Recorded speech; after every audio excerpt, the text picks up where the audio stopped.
What's up, YouTube? Welcome back. We have a very special and very cool video for you today. In this box is a new revolver chambering known as the 500 Bushwhacker by T2 Armory. We're going to show you that here in 1 second, but before I open this very special box, I want to show you a couple revolvers first, just to give you some context. When it comes to the wheel gun world, many of you are familiar with the 357 cartridge. This is a Ruger GP100 that fires this cartridge. This is a very nice revolver, and this is about the size that they generally come in. This is a 4-inch model. It's a pretty nice gun. It's easy to use, easy to shoot. It packs a pretty good punch, but it can be loaded down to 38 special, no problem. Some people love that 357 though, that big boom, that big power. I personally love this Model 69 Combat Magnum in 44 Magnum. I carry it and shoot it all the time because I like the big boom and the big power. A big impact on the plate. Any target you smack, it's gonna have a big wallop. When you start getting into the bigger power revolvers, they start calling that big bore. 44 Magnum and up usually. So 44, 45 Colt, things like that, we're getting into big bore territory. Now, really big bore territory here would be the Smith & Wesson 500 Magnum. This gun was released as a collaboration between Smith & Wesson and Corbin, and at the time they had produced the most powerful production handgun in the world. This thing can sling up to a 700 grain bullet, and it packs a big wallop, packs a big recoil, packs a big boom. Later, Smith & Wesson, in the same X-frame, decided to team up with Hornady and make the 460 Magnum. That's what this gun is. This became the highest velocity production revolver in the world.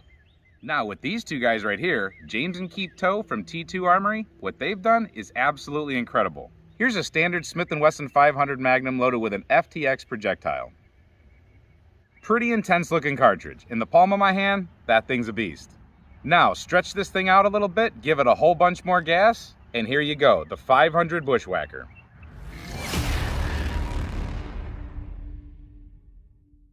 Side by side, you can see that the Bushwhacker is enormous. They're both 500. They take the same size bullets, but this is a way bigger stretched case than this. This is special brass by Bertram Brass, labeled T2 Bushwhacker. You can call it a stretched out 500, you can call it a 500 Magnum, you can call it a 500 Super Magnum, you can call it by its real name the 500 Bushwhacker, or you can just say the typical thing that I hate to say is a 500 Magnum on steroids, but that sounds pretty generic. So have I teased you long enough? Is it time to open up this box? All right.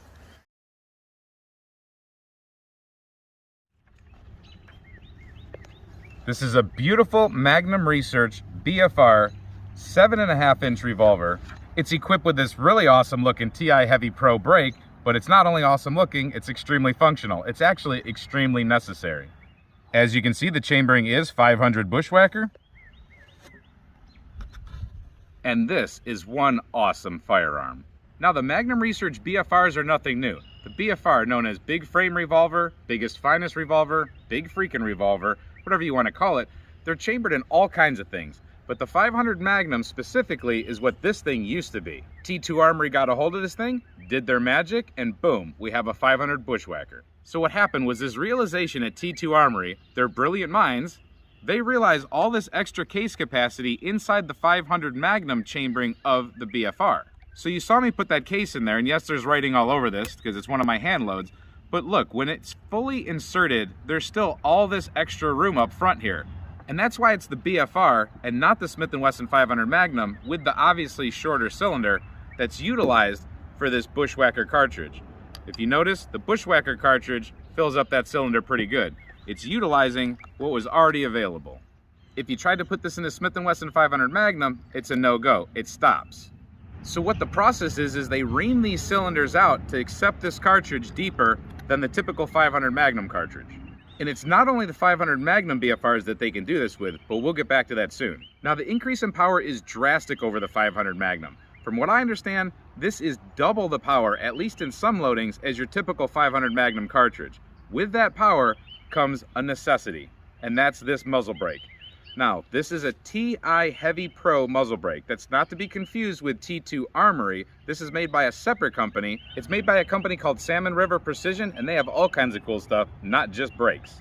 But what this brake does is this tames down this gun. This gun without this brake is non-shootable. It's advised in the notes that we have, the owner's manual, do not shoot this thing without that brake. You're gonna hurt yourself, you probably kill yourself, you probably implant this gun right into your forehead. Not a good idea. This gun, in my opinion, might even self-destruct without this muzzle brake. It's probably the only thing that's stopping this gun from going into the next county.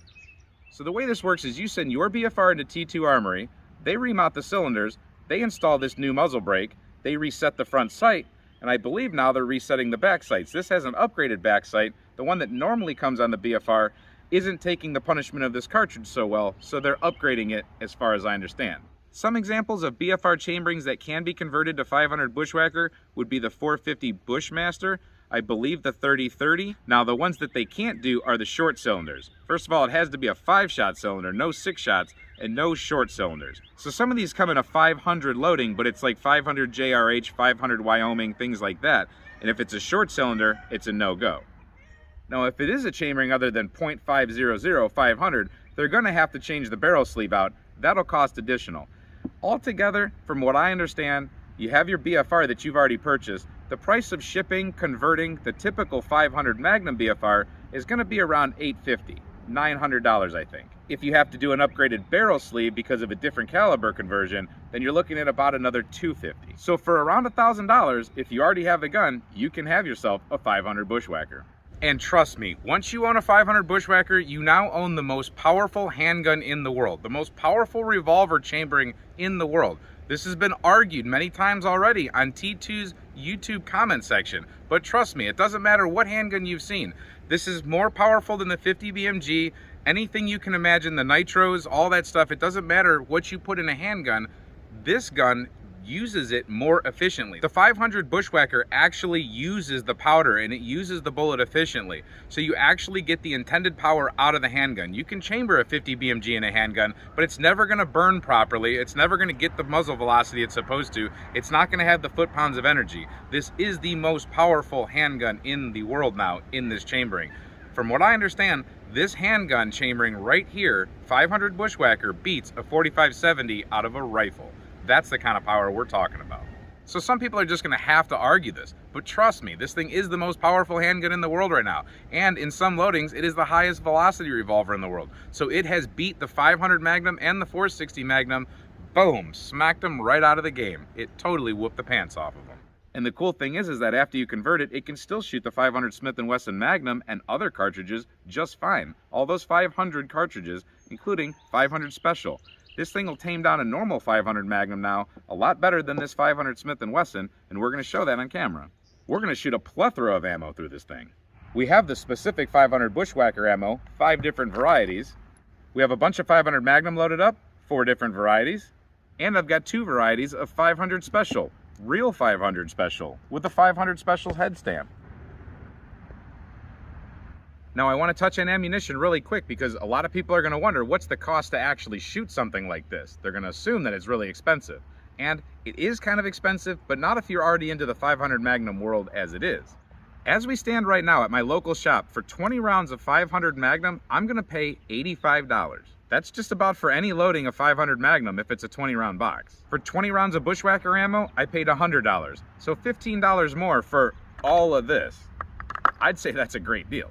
So we're talking $5 a shot. However, it's not that much more expensive than 500 Magnum. It's totally custom brass. You get a ton more powder and power.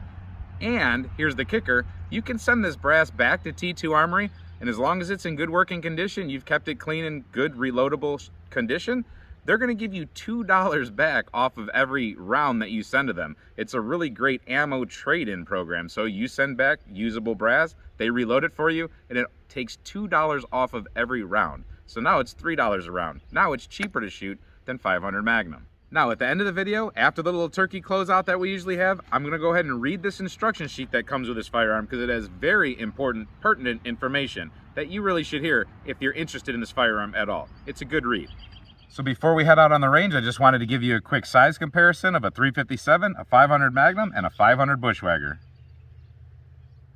So we're gonna ease into the 500 Bushwhacker. I've never shot it before. We're gonna warm up first with a 357. I wanna give you guys an idea of recoil difference and boominess and all that before we go straight to the top. So 357 Magnum hand loads.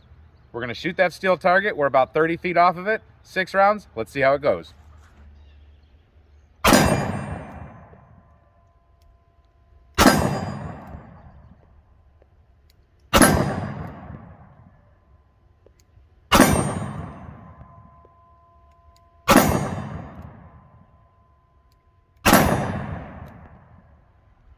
Pretty controllable, pretty fun. Now let's go for a little bit of a bigger horse, the 44 Magnum out of the Combat Magnum 69. This is loaded with 180 grain PMC hollow points. They're pretty nice for just shooting in general. They're not the biggest, most powerful ones, but they're nice to shoot out of this gun.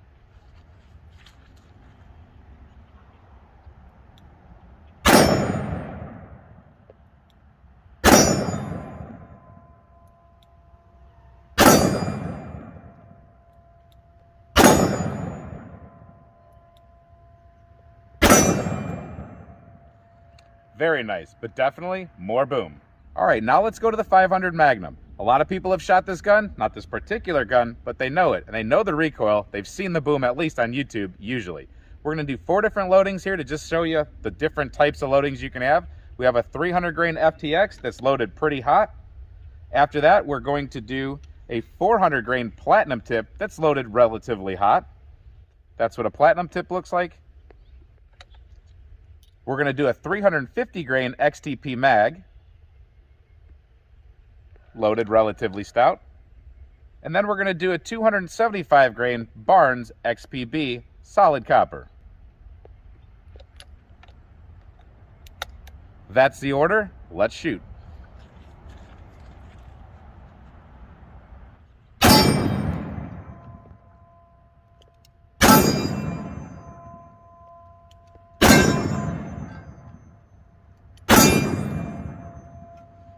Fun times.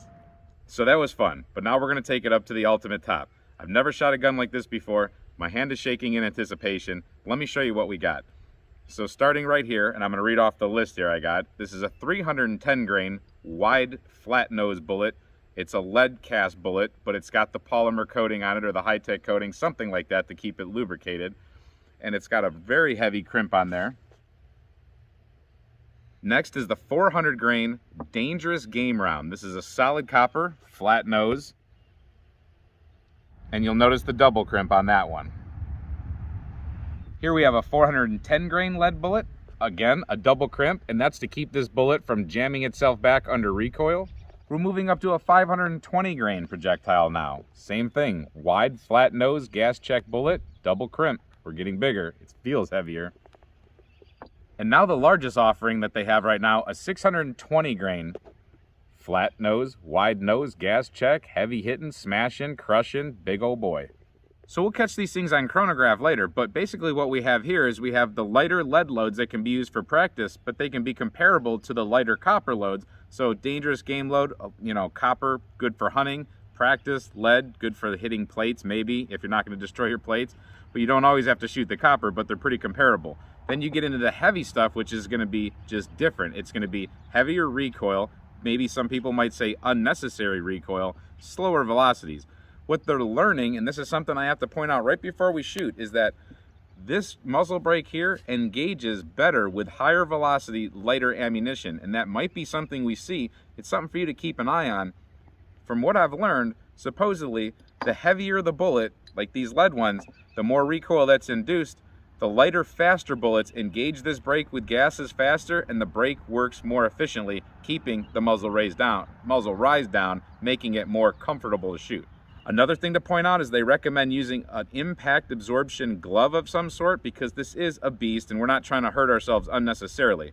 Now, I've never shot this before, so I personally want to experience it without that glove, but trust me, with the rest of these rounds, I'll be putting that glove on, I think. So I just have to say that this is not a paid promotion for any company. This is not a paid advertisement for any company. I'm showing you guys what T2 Armory is doing because I think it's awesome. There's a lot more that they're doing that you guys don't know about, that if you just go ahead and look and try to do your research, you'll see that it's more than just this. They're really smart. They got cool stuff going on. I want to share it with you, and I want to see this thing get some exposure. People need to know that this thing exists. This thing is awesome. All right, I've backed up off that steel pretty good because I don't want to get hit with any crap, and I don't want to exactly kill the steel. We'll see how this goes. We're starting out with our lightest bullet, 310 grains. This is the first shot out of this gun for me. This is going to be awesome, I think. I can't wait to do this. I've been waiting a long time to do this, ever since I found out this was coming out. So here we go. Let's take a shot.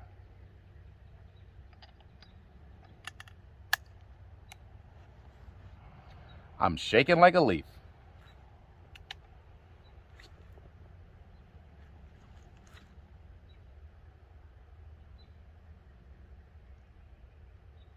And I have no idea when this trigger is going to break.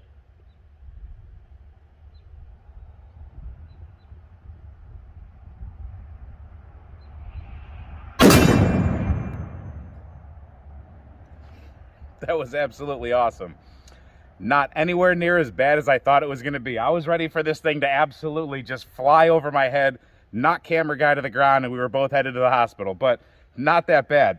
I completely felt the muzzle blast go to each side of me. Camera guy's still standing, but that was freaking awesome. The recoil impulse is just unexplainable. I just gotta shoot it again and I'll explain it more.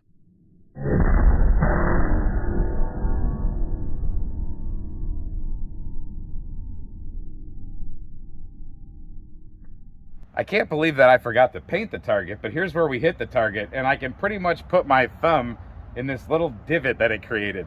It smacked that thing really hard. We have divots from 5.56 at a 20-inch barrel, and that's a comparable divot. It's just flatter. The 5.56 made deeper divots. This made a flat thumb size hole divot. All right, we're gonna go just a little bit out of order as far as bullet weight right now. I wanna keep with lead and do the copper last. So the next one loaded into this cylinder is the 410 grain lead wide flat nose.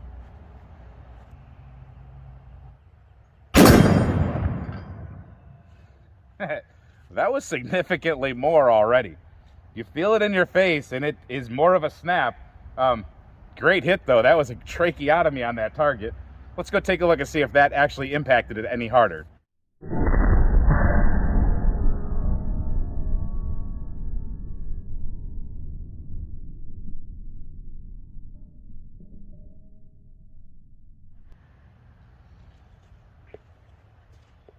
Another thumbprint put in that thing.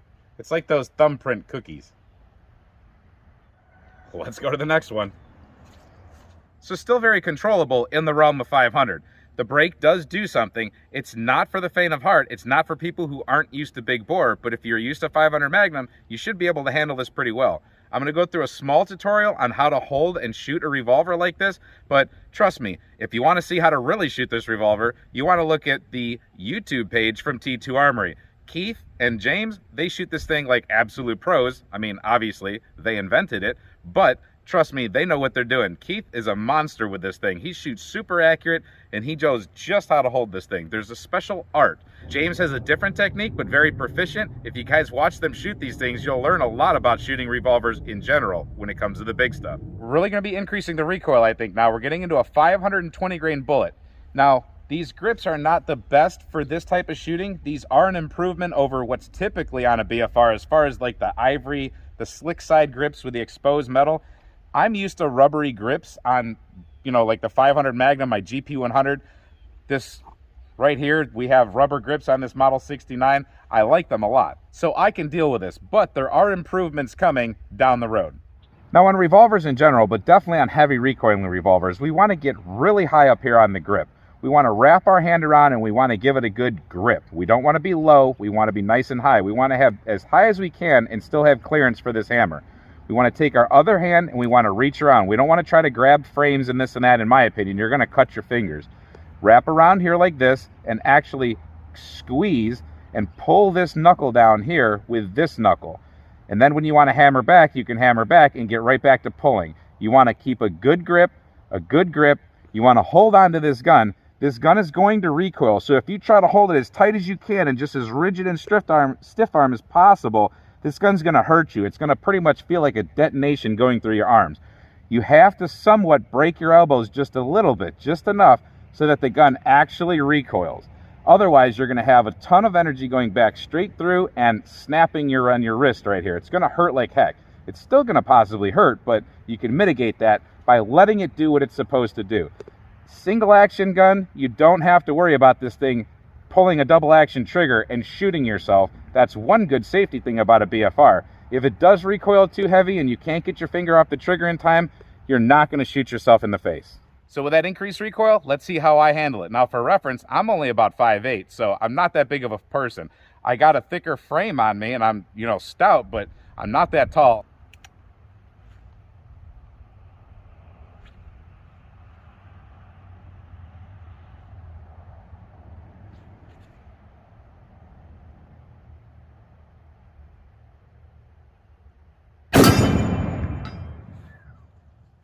Now, admittedly, I flinched a little bit on that one. And you saw it on the target, it dipped down a little bit. But still not that terrible. So let me get that flinch out of my mind for this next one, because I know this is going to be an absolute horse.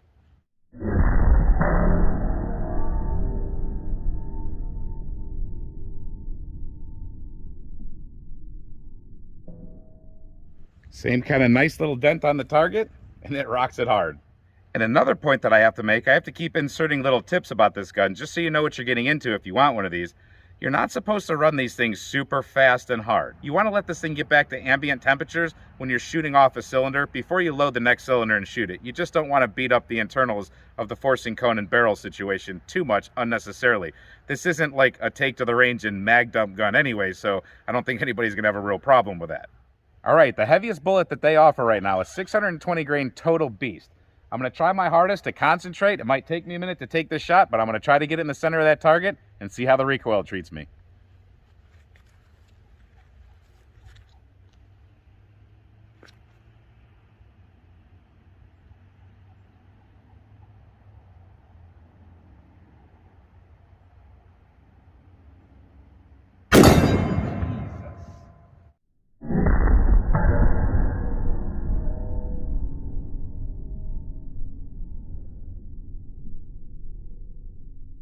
Jesus Christmas, that's a beast.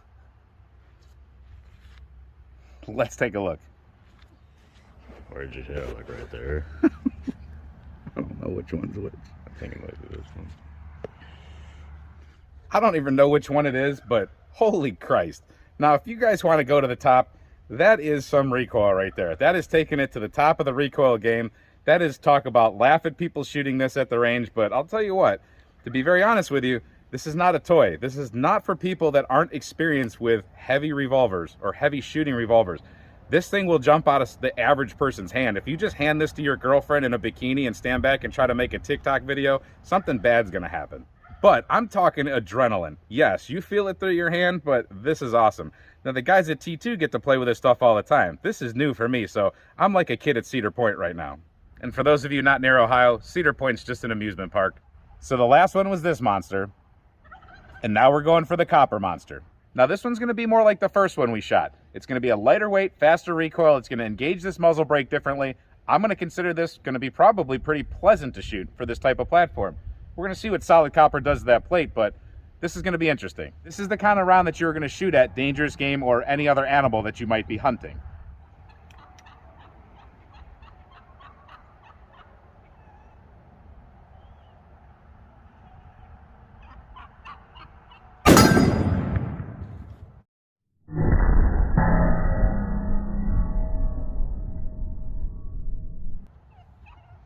I almost had a little flinch and I caught myself, but it's a pleasant round to shoot actually.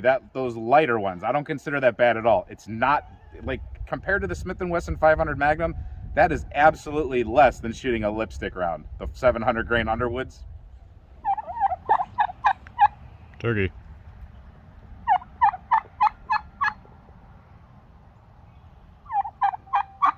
There's where the copper guy hit.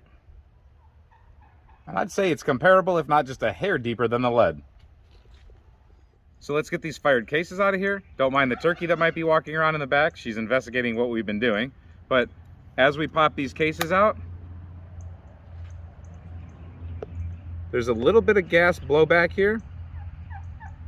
It straightened out those crimps. No crazy signs of pressure.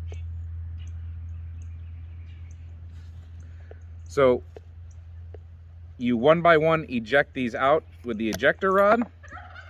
Now these can stick on you if you don't take time and care to properly lubricate the cylinders. So one thing I want to show you guys is that upon extraction of these cases, you're going to notice the crimp line straighten out, but there's also another line in there sometimes. I'll show it to you on that one. And there's another one right there. This line, this band you're seeing, this is where when they ream out the chamber, the BFR 500 chamber is just a little bit looser tolerance than they ream out for the 500 Bushwhacker. So you're seeing that tiny little step, and it creates this phenomenon in the brass. It totally works its way out when they resize it, and it's not an issue. Now, if you get one of the BFRs converted that are of a lesser caliber than 500, like let's say a 450 Bushmaster, then they're going to ream out with their reamer totally the whole thing, and so you're not going to have a step from BFR's 500 to their 500. Just a little side note. Also, when extracting these cartridges, it's to keep them extracting properly, you want to keep the cylinder oiled. So in between shots, let's say you load up a whole cylinder, you shoot a whole cylinder, you let the gun cool down like you're supposed to, but then you go to eject all these rounds, because you're going to do it here with the ejector rod. To keep them coming out nicely, you want to keep the cylinders oiled. It's just something that is going to have to be dealt with this kind of a gun. You're going to have to deal with that. You're going to have a lot of fire, a lot of heat that's going to burn off any oil, and you don't want to give the cases reason to stick. There's a little bit of blowback that happens when the cartridge goes off, and a little bit of carbon gets in there, and they can be hard to extract if you don't keep it properly oiled. But you're, like I said before, you're not going to be rolling through cylinder after cylinder on this thing. Just take a little bit of a piece of oil or a little bit of a piece of swab with oil on it, run it through, basically a patch, and I'll show you how to do that in a later video. Keep them oiled, it shouldn't be a problem. We'll let you know if we run into any problems. I think I failed to mention that this is the 7.5 version. They do convert the 10-inch versions of these BFRs all the way down to where they can chop this thing right here at the ejector to 6.25 inches. So you pick your flavor of BFR, they put the brake on it, and they ream it out and set the sights for you. This is the first video in many videos. We've got a lot of content coming. The next things we're going to do is we're going to put some Smith & Wesson 500 Magnum ammo through it. We're going to compare it side by side with the 500 Magnum. We're going to hit things with it. We're going to shoot this thing in low light and a few other things. So stay tuned for all that. This is definitely just the beginning. And next time, at least for the heavier rounds, I'm using the shooting glove. We are definitely going to hit ballistics gel and chronograph this thing. Hope you enjoyed this video. Hope you enjoy these types of videos. And until we see you next time, stay safe, have fun, and keep shooting. Your Bushwhacker.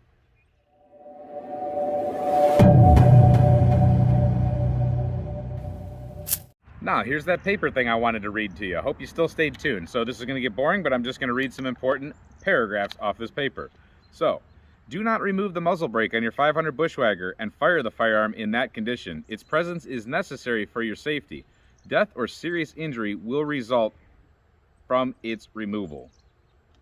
While operating the firearm, do not place your hands or any other body part close to the proximity of the ports or the muzzle brake, the gap between the cylinder and the barrel, or the gap in the cylinder. So this will obviously result in a big old flash burn out of here and a terrible ejecta coming out of here. They say doing so can result in serious disfigurement and possibly even death. So here's something cool as far as ballistics and bullet weights that you might want to use or consider. The muzzle brake is most efficient with lighter bullets, such as our 310, 400, and 410 grain loadings.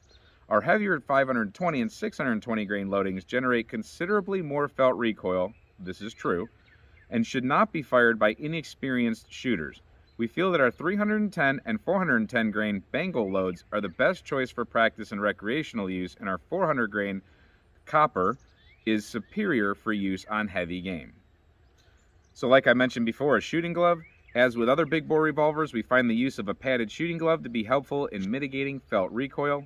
That would be the recoil immediately and the sting afterwards. Now this one should be pretty obvious with this kind of gun, but while hearing protection should be employed with most firearms, it is especially important to do so while firing the 500 Bushwhacker revolver or being in the vicinity of someone who is doing so.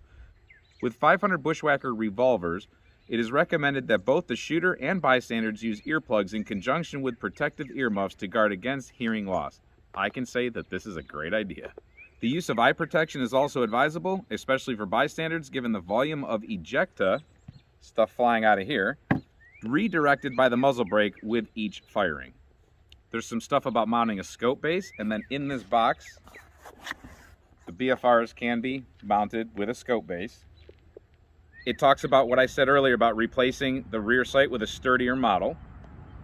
They talk about allowing the sufficient time to cool between firings. As with Magnum rifles, premature wear of the barrel, specifically the forcing cone in this case, will occur with sustained rapid fire. After firing a full cylinder 500 Bushwhacker, it is best practice to allow the heat to dissipate before resuming. This is especially important in warmer temperatures. After sustained use of the firearm, tighten frame and sight screws as necessary, as well as the ejector rod housing. So that would be these and these. After firing 500 Smith & Wesson Special, 500 JRH, or 500 Smith & Wesson Magnum cartridges through your Bushwhacker, clean chambers prior to using 500 Bushwhacker ammunition. So that's like using 38 Special in a 357. The shorter rounds are going to leave the carbon ring back here somewhere, and you're going to have a hard time getting these in or possibly out, probably more likely out, after you try to fire them and they fire for them around that carbon ring. It's going to hold them in there like friction, with friction. Like we talked about before, keep the chambers clean and lightly oiled for positive extraction of the long cylindrical 500 Bushwhacker cases. Heavily fouled chambers will hinder extraction. But this is also true on some of the very heavy 500 Magnum loads. They can get a little sticky in there too. They talk about returning brass, they talk about the trim length on the brass, and they also talk about the fired brass exhibiting that little step. So that's basically what's in here. What's in here is a whole bunch of fun. Stay tuned for that. The newly BFR'd 500 Bushwhacker turkey, out.